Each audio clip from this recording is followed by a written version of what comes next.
Penjualan tolak angin turun, kinerja di bawah ekspektasi. Saham Sido lesu usai umumkan kinerja hingga kuartal 3. Ada dividen, saham Sido muncul malah anjlok. Saham Sido muncul anjlok terus. Investor mesti apa? Udah tahu kan kita mau bahas apa hari ini?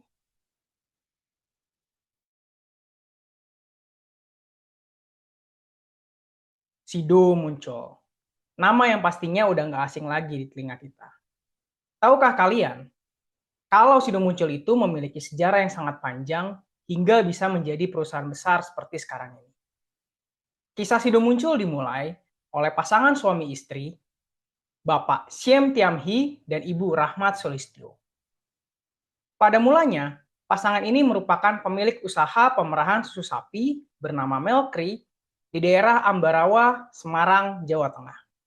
Jadi, bisa dibilang, usaha pertama mereka itu adalah pemerahan susu nih guys, bukan usaha jamu. Barulah di tahun 1930, pasangan ini merintis usaha baru dengan membuka sebuah toko roti atau bakery. Toko roti ini diberi nama Roti Muncul. Di tahun ini jugalah Ibu Rahmat Solistyo memulai perjalanannya dalam meracik jamu obat masuk angin yang saat ini kita kenal dengan nama tolak angin. Dengan semakin mahirnya kemampuan Ibu Rahmat Solistyo dalam mengolah jamu dan rempah-rempah, akhirnya pasangan ini memutuskan untuk membuka usaha jamu pertamanya di daerah Yogyakarta pada tahun 1935. 5 tahun kemudian, produk tolak angin dalam bentuk bodokan mulai dipasarkan secara luas.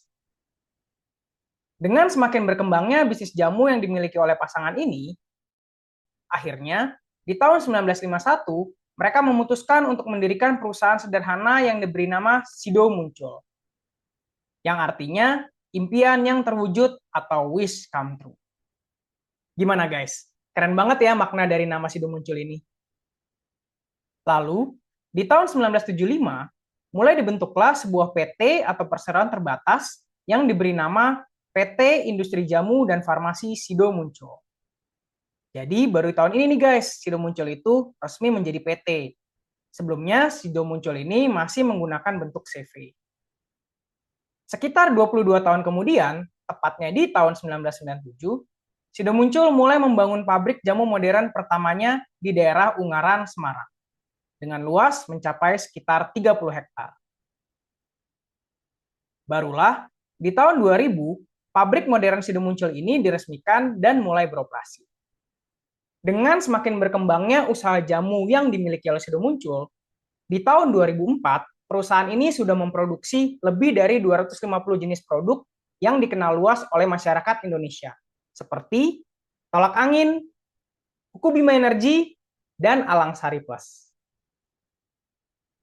Barulah pada 18 Desember tahun 2013, Sido Muncul secara resmi tercatat di Bursa Efek Indonesia melalui proses IPO dengan kode saham SIDO yang kita kenal hingga hari ini. Kalau ngomongin produk dari Sido Muncul, kita semua pasti sudah familiar dengan yang namanya tolak angin. Nah, seperti yang kita bahas di sejarah Sido Muncul tadi, tolak angin yang kita kenal saat ini itu agak berbeda nih dengan tolak angin di masa lampau. Karena pada masa awal-awal Sido Muncul berdiri, produk tolak angin itu harus digodok dulu dengan air panas, baru setelahnya bisa diminum seperti jamu. Berbeda dengan produk tolak angin masa kini yang sudah berbentuk cair siap minum dalam kemasan saset. Produk tolak angin sendiri itu merupakan produk andalan dari PT Sido Muncul nih, kalau kita ngomongin soal angka penjualan. Jadi, bisa dibilang produk tolak angin ini adalah ujung tombak utama yang dimiliki oleh PT Sido Muncul. Namun demikian, seperti yang kita bahas juga di sejarah Sido Muncul tadi, PT Sido Muncul memiliki banyak produk andalan lain yang menjadi sumber pendapatannya. Secara garis besar, produk-produk yang dimiliki oleh PT Sido Muncul dapat dibagi menjadi 3 kategori utama, yaitu kategori produk jamu herbal dan suplemen, kategori produk makanan dan minuman, serta kategori produk farmasi. Yuk, sekarang kita bahas kategori produk yang pertama, yaitu produk jamu herbal dan suplemen. Kategori ini merupakan produk yang berkontribusi paling besar terhadap total penjualan dari Sido Muncul. Kategori produk ini memiliki kontribusi sekitar 66% dari total angka pendapatan Sido Muncul di tahun 2023. Selain menjadi penyumbang revenue terbesar, kategori produk jamu herbal dan suplemen juga memiliki gross margin paling tinggi nih di antara produk Sido Muncul lainnya. Kategori ini memiliki gross margin sekitar 67%. Jadi, dari setiap Rp1.000 produk jamu herbal dan suplemen yang terjual, Sido Muncul bisa mendapatkan laba kotor sekitar Rp670 nih guys. Tinggi banget ya. Nah, seperti yang pasti kalian udah tahu, produk tolak angin yang memiliki banyak varian itu masuk dalam kategori produk jamu herbal dan suplemen nih. Jadi, tolak angin merupakan produk utama dari kategori ini. Namun demikian, selain produk tolak angin, ada juga nih beberapa produk lain yang namanya mungkin kita pernah dengar, seperti tolak linu, jamu komplit Sido Muncul, dan SMA. Obat tradisional racikan Sido Muncul untuk mengatasi sakit mah. Berikutnya, Sido Muncul juga punya beberapa produk yang bisa dikelompokkan ke dalam kategori makanan dan minuman. Kategori ini merupakan kontributor penjualan atau sales terbesar kedua nih guys untuk Sido Muncul. Karena kelompok produk ini berkontribusi sekitar 31% terhadap total penjualan Sido Muncul di tahun 2023. Untuk gross margin, kategori ini nggak setinggi produk jamu herbal dan suplemen nih guys. Karena gross margin dari produk makanan dan minuman hanya ada di kisaran 30%. Beberapa produk yang dapat digolongkan ke dalam kategori ini meliputi Kuku Bima Energy, susu jahe Sido Muncul, serta kopi jahe Sido Muncul. Terakhir, Sido Muncul juga memiliki beberapa produk obat yang dapat dimasukkan ke dalam kategori produk farmasi. Kategori produk farmasi ini merupakan kategori yang tergolong kecil dan baru nih guys untuk Sido Muncul. Karena hanya berkontribusi sekitar 3% terhadap total penjualan atau sales Sido Muncul di tahun 2023. Untuk gross margin, kategori farmasi ini ada di kisaran 35% nih guys. Sedikit lebih tinggi dari makanan minuman, tapi jauh lebih rendah dari jamu herbal dan suplemen. Beberapa contoh produk farmasi yang dimiliki oleh Sido Muncul meliputi Anaceten Sirup, Inflason, serta Likodexon. Oke guys, jadi berikut ini adalah ringkasan produk yang dimiliki oleh Sido Muncul.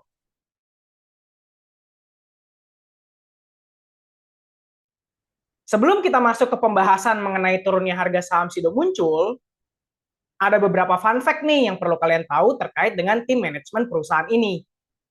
Yang pertama, kalau kita lihat bentuk logonya, kita bisa perhatikan bahwa pada logo tersebut terdapat gambar seorang ibu dengan anak kecil di sebelahnya. Kalian tahu nggak, ibu dan anak kecil itu siapa? Sosok ibu yang ada di logo Sido Muncul adalah Ibu Rahma Sulistyo nih guys, yang merupakan pendiri dari Sido Muncul sekaligus penemu dari produk tolak angin. Kalau anak kecil yang ada di sebelahnya, itu adalah Bapak Irwan Hidayat, cucu dari Ibu Rahma Sulistyo, yang saat ini menjabat sebagai Direktur PT Sido Muncul. Nah, Bapak Irwan Hidayat ini juga nih guys, yang memiliki peran penting dalam pembuatan iklan-iklan produk Sido Muncul. Hebat ya guys, ternyata sosok anak kecil di logo Sido Muncul adalah tokoh di balik kesuksesan Sido Muncul di masa sekarang ini. Selain Bapak Irwan Hidayat, kalau kita lihat struktur kepemimpinan Sido Muncul hari ini, ada beberapa anggota keluarga lain nih yang ikut berperan penting dalam membawa keberhasilan perusahaan. Seperti Bapak Jonata Sofyan Hidayat, Bapak Johan Hidayat, serta Bapak David Hidayat. Terakhir, kalau kita ngomongin efektivitas dari manajemen perusahaan, ternyata Sido Muncul ini memiliki manajemen yang sangat efektif nih guys. Hal itu bisa kita lihat dari angka return on asset dan juga return on equity yang dimiliki oleh PT Sido Muncul. Dengan demikian, bisa dibilang bahwa Sido Muncul ini adalah salah satu contoh perusahaan sukses yang masih dijalankan oleh penerus dari pendiri perusahaan. Nah, kalau memang produknya itu bagus dan manajemennya itu kompeten, terus kenapa dong harga saham Sido bisa turun? Kalau kita lihat perkembangan harga saham Sido selama 3 bulan terakhir, Ternyata harga saham Sido mengalami penurunan yang cukup drastis nih guys. Harga saham produsen jamu ini turun sekitar 19% nih jika dibandingkan dengan harganya di bulan Agustus. Kalau kita panjangin lagi time frame-nya ke 3 tahun, kita bisa melihat bahwa harga saham Sido juga mengalami penurunan. Malah lebih besar lagi nih penurunannya, yaitu sekitar 37%. Dan bahkan kalau kita bandingkan dengan harga tertingginya di bulan Maret tahun 2022, yang ada di kisaran 1040 per lembar saham, harga saham Sido saat ini itu udah turun lebih dari 40% nih guys. Dalam banget ya minusnya. Terakhir, kalau kita lihat perkembangan harga saham Sido selama 5 tahun ke belakang, jadi kalau kita bandingin nih dengan harganya di bulan November tahun 2019, saham Sido ini mengalami penurunan sekitar 8% nih guys.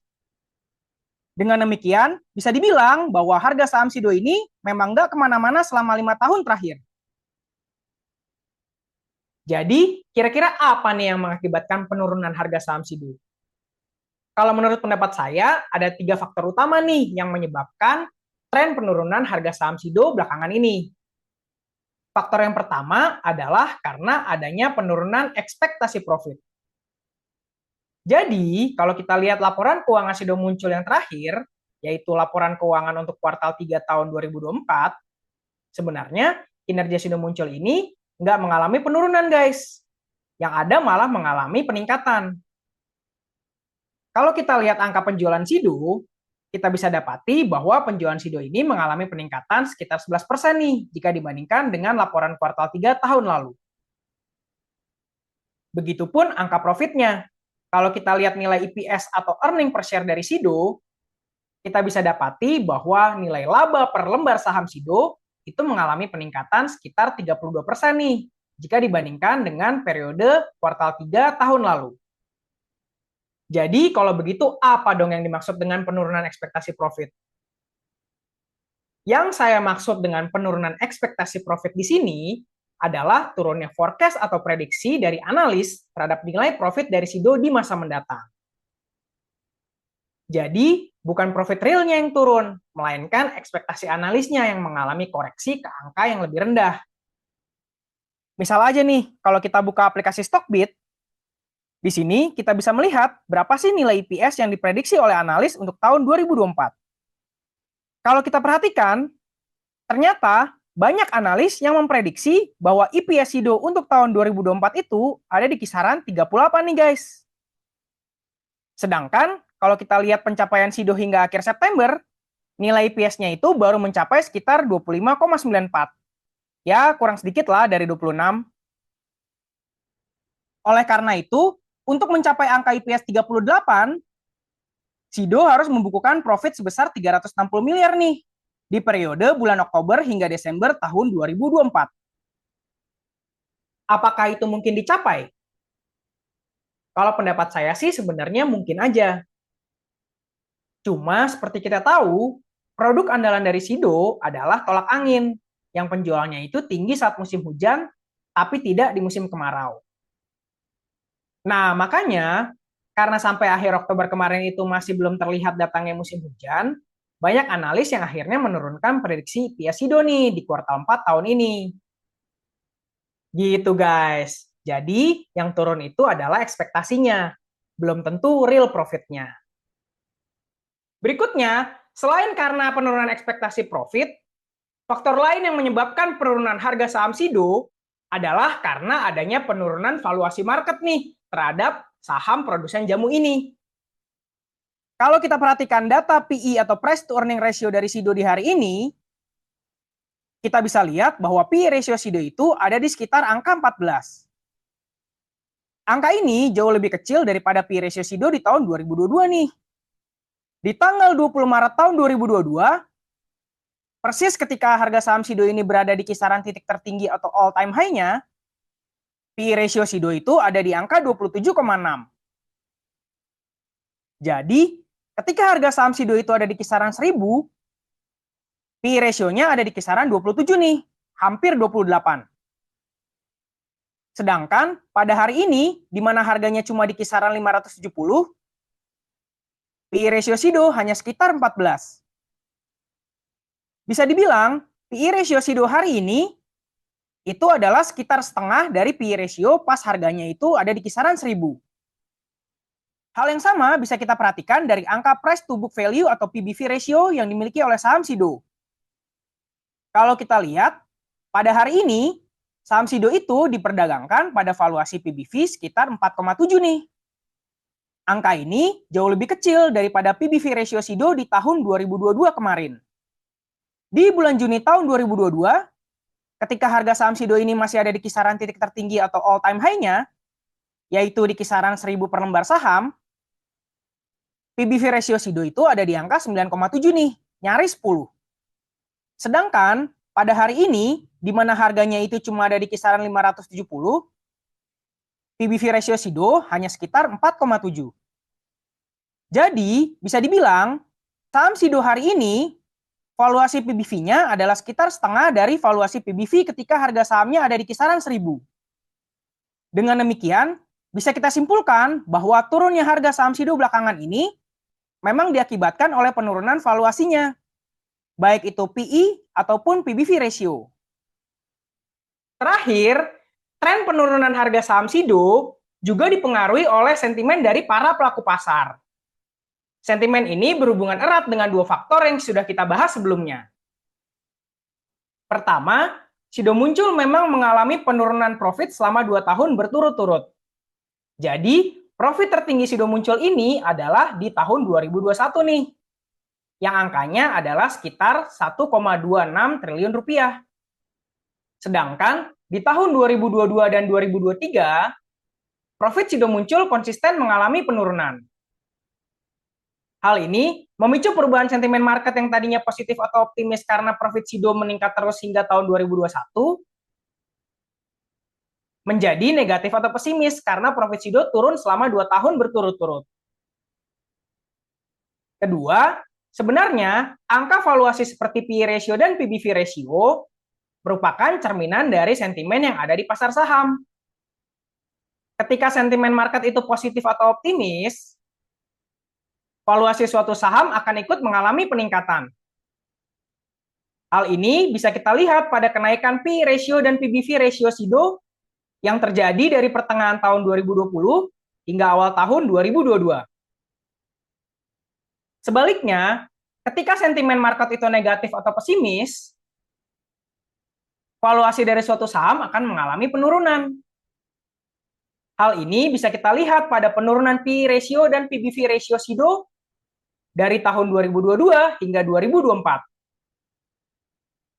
Dengan demikian, bisa dibilang bahwa tren penurunan harga saham Sido ini adalah refleksi atau cerminan dari perubahan sentimen market yang tadinya positif atau optimis menjadi negatif atau pesimis. Jadi kalau begitu, apakah saham Sido ini udah nggak ada harapan? Apakah masa depannya suram? Eits, jangan terlalu cepat ambil kesimpulan guys. Untuk memproyeksikan risiko dan prospek saham Sido ke depan, kita perlu untuk menenangkan diri, berpikir kritis, dan menggunakan semua data yang ada. Pertama-tama, kita perlu pikirkan matang-matang risikonya terlebih dahulu. Karena risiko itu adalah sesuatu yang pasti dalam berinvestasi. Kalau bicara soal risiko, kira-kira apa nih yang muncul dalam pikiran kalian? Salah satu risiko yang paling ditakuti dan dihindari oleh seorang investor saham adalah risiko dari bangkrut atau pilotnya suatu perusahaan. Karena ketika perusahaan itu kolaps, otomatis harga sahamnya juga akan ikut mengalami keruntuhan. Nah, kalau kita bicara soal saham Sido Muncul, apakah perusahaan ini memiliki masalah yang bisa berujung pada kepailitan atau kebangkrutan? Berdasarkan data laporan keuangan yang disubmit oleh PT Sido Muncul, per tanggal 30 September tahun 2024, perusahaan memiliki liabilitas atau hutang sebanyak 306,3 miliar rupiah. Nilai ini turun jika dibandingkan dengan banyaknya liabilitas atau hutang Sido Muncul pada 31 Desember tahun 2023. Sebagian besar dari hutang atau liabilitas yang dimiliki oleh PT Sido Muncul adalah hutang usaha. yang kalau di total itu ada di kisaran 164 miliar rupiah. Perusahaan ini tidak memiliki hutang bank ataupun hutang obligasi. Namun demikian, kalau kita lihat aset yang dimiliki oleh perusahaan, nilai uang cash dan setara cash yang dimiliki oleh Sido Muncul ada di kisaran 978,2 miliar rupiah nih. Artinya, uang cashnya aja itu jauh lebih banyak daripada hutangnya. Karena uang cash yang dimiliki oleh PT Sido Muncul itu adalah sekitar 3 kali lipat daripada nilai liabilitas atau hutangnya. Jadi, bisa dibilang, sampai saat ini tidak ada indikasi yang menunjukkan bahwa Sido ini memiliki risiko pilot atau gagal bayar hutang. Yang ada, malah kalau memang mau, Sido Muncul bisa melunasi semua hutangnya hari ini juga dengan uang cash yang melimpah. Berikutnya, kalau kita lihat income statement atau laporan laba rugi perusahaan, kita bisa dapati bahwa keuntungan Sido ini selama 4 tahun terakhir ada di kisaran 900 miliar hingga 1,2 triliun rupiah nih. Dan kalau kita lihat dari tahun 2015, perusahaan ini tidak pernah mengalami kerugian sama sekali. Artinya, selama tidak ada perubahan yang sangat signifikan pada model bisnis perusahaan, kemungkinan besar keuntungan Sido ini akan cenderung stabil dan bahkan bisa meningkat. Dengan demikian, bisa kita simpulkan bahwa Sido Muncul ini adalah perusahaan yang sangat profitable dan jauh dari risiko kebangkrutan. Selain risiko pilot dan kebangkrutan, investor perlu mempertimbangkan faktor risiko lain, seperti risiko penurunan kinerja dan risiko beli saham di harga kemahalan. Untuk risiko penurunan kinerja, ini adalah risiko yang mungkin terjadi pada berbagai jenis bisnis ataupun usaha. Karena dalam berbisnis tidak ada yang benar-benar konstan. Banyak faktor yang sifatnya dinamis dan tidak bisa ditebak. Kalau kita bicara soal bisnisnya Sido Muncul, kira-kira faktor apa aja nih yang bisa mengakibatkan turunnya kinerja perusahaan? Kalau pendapat saya, salah satu faktor besar yang bisa memicu turunnya kinerja keuangan Sido Muncul adalah ketika perusahaan ini mengalami persaingan yang ketat dalam bidang usahanya. Karena ketika beberapa perusahaan itu bersaing dalam kategori produk sejenis, biasanya yang akan dilakukan adalah kompetisi dalam hal harga. Jadi, perusahaan-perusahaan yang bersaing ini akan menurunkan harga produknya untuk menarik konsumen. Dengan menurunkan harga produk di saat ongkos produksinya tidak mengalami penurunan, profit yang didapatkan perusahaan pun akan ikut berkurang. Nah, apakah Sido Muncul saat ini sedang mengalami persaingan yang ketat? Untungnya, hingga hari ini, Sido Muncul masih memiliki keunggulan nih di marketnya, terutama pada sektor jamu herbal dan suplemen. Hal ini dibuktikan oleh tingginya market share tolak angin sebagai obat masuk angin paling favorit di Indonesia. Market share-nya itu ada di kisaran 70% nih. Selain itu, gross profit margin produk jamu herbal dan suplemen Sido Muncul yang ada di angka sekitar 67%, juga menunjukkan bahwa perusahaan ini tidak perlu bersaing dalam hal harga dengan kompetitornya. Selain risiko penurunan kinerja, kita perlu berhati-hati juga dengan risiko beli saham di harga kemahalan. Karena kalau kita beli saham di harga yang terlalu tinggi, pada akhirnya kita bisa rugi juga. Contohnya, kalau misal kita beli saham Sido di harga 1.000 pada bulan Maret tahun 2022, di hari ini kita sudah mengalami kerugian sekitar 40%. Artinya, harga saham Sido hari ini itu adalah sekitar 40% lebih rendah daripada saat kita beli pas harganya 1.000. Makanya, sebenarnya risiko beli saham di harga kemahalan ini itu lebih sering terjadi daripada risiko pilot atau bangkrut. Dengan kata lain, lebih banyak investor yang mengalami kerugian akibat membeli saham di harga kemahalan dibandingkan investor yang rugi akibat pilot atau bangkrutnya perusahaan. Kalau begitu, menurut kalian harga saham Sido hari ini itu kemahalan atau enggak? Untuk menjawab pertanyaan ini, kita bisa gunakan beberapa pendekatan nih. Yang pertama, kita bisa pakai metode yang disebut dengan historical valuation. Historical valuation adalah metode yang mengandalkan riwayat valuasi suatu saham selama beberapa tahun terakhir untuk menentukan apakah suatu saham itu murah atau mahal. Biasanya, investor akan menggunakan data riwayat valuasi seperti PE ratio dan PBV ratio. Dengan membandingkan valuasi saham hari ini dengan beberapa tahun terakhir, kita bisa menilai apakah saham tersebut bisa dikategorikan murah atau malah sebaliknya. Nah, sekarang gimana nih historical valuation dari saham SIDO? Kalau kita lihat riwayat PE ratio SIDO selama 10 tahun terakhir, kita bisa menilai bahwa PE ratio SIDO hari ini itu cenderung rendah nih.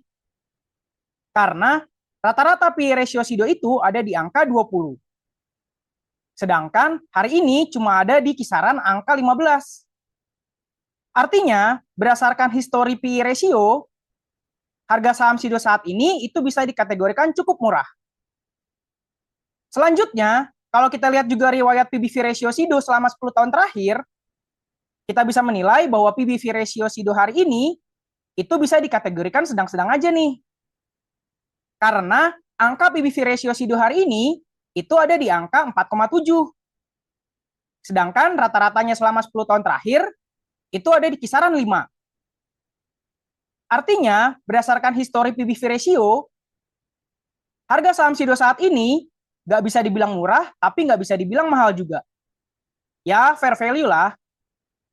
Dengan demikian, dari metode historical valuation ini, harga saham SIDO dapat dikategorikan cukup wajar atau fair value. Dan malah sedikit mengarah ke kategori murah.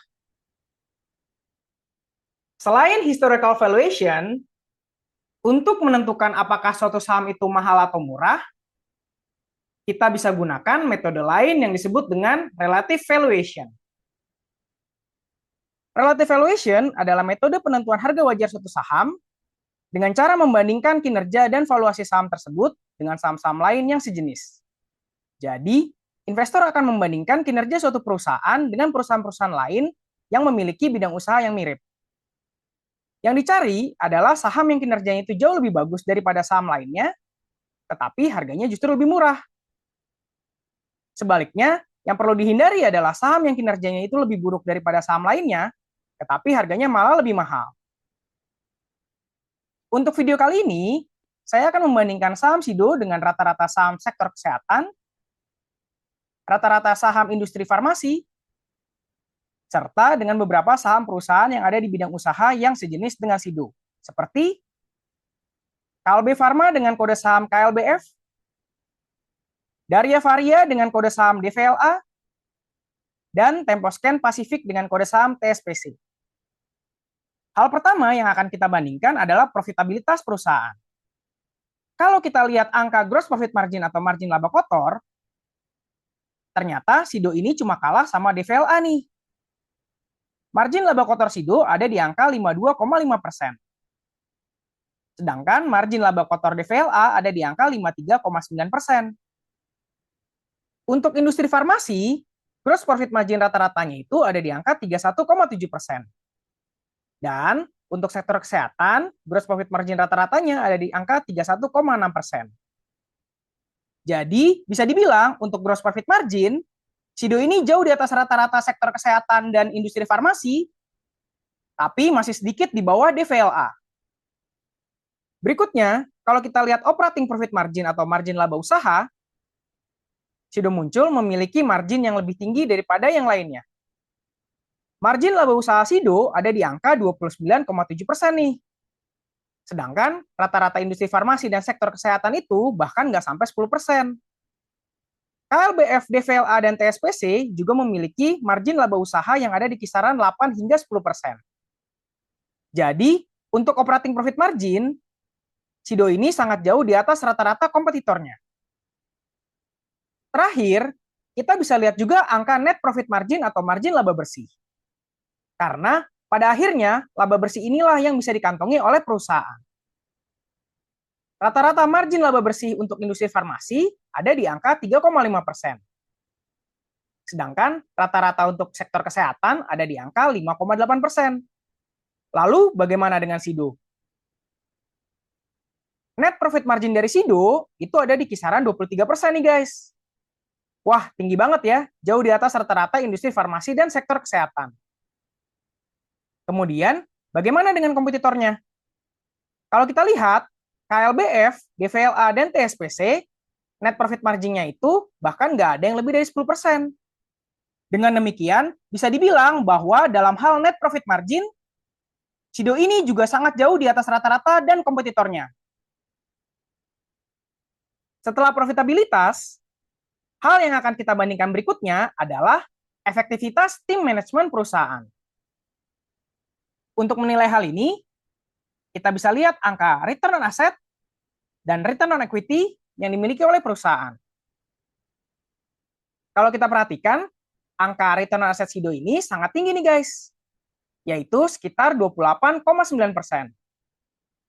Nilai ini jauh lebih tinggi dibandingkan dengan rata-rata industri farmasi dan rata-rata sektor kesehatan, yang ROA-nya itu ada di bawah 7%. Untuk KLBF, DVLA, dan TSPC, ROA-nya juga nggak nyampe 11% nih. Artinya, dalam hal alokasi aset untuk menghasilkan keuntungan, Sido ini jauh lebih unggul daripada kompetitornya. Berikutnya, untuk angka return on equity, Sido ini malah lebih tinggi lagi nih, yaitu sekitar 31,4%. Nilai ini juga jauh lebih tinggi daripada rata-rata industri farmasi dan sektor kesehatan, yang ROE-nya itu ada di bawah 8%. Untuk KLBF, DVLA, dan TSPC, ROE-nya itu ada di kisaran 13 hingga 15%. Dengan demikian, bisa kita simpulkan bahwa Sido Muncul ini memiliki tim manajemen yang sangat efektif dalam mengelola modal atau ekuitas pemilik saham. Berikutnya, kita akan bandingkan juga posisi neraca keuangan dari masing-masing perusahaan. Kalau kita perhatikan, ternyata di antara 4 perusahaan ini, cuma Sido nih yang nggak punya hutang berbunga sama sekali. Karena, seperti yang sudah kita bahas sebelumnya, sebagian besar hutang atau liabilitas Sido adalah hutang usaha dan tidak ada pinjaman bank ataupun obligasi.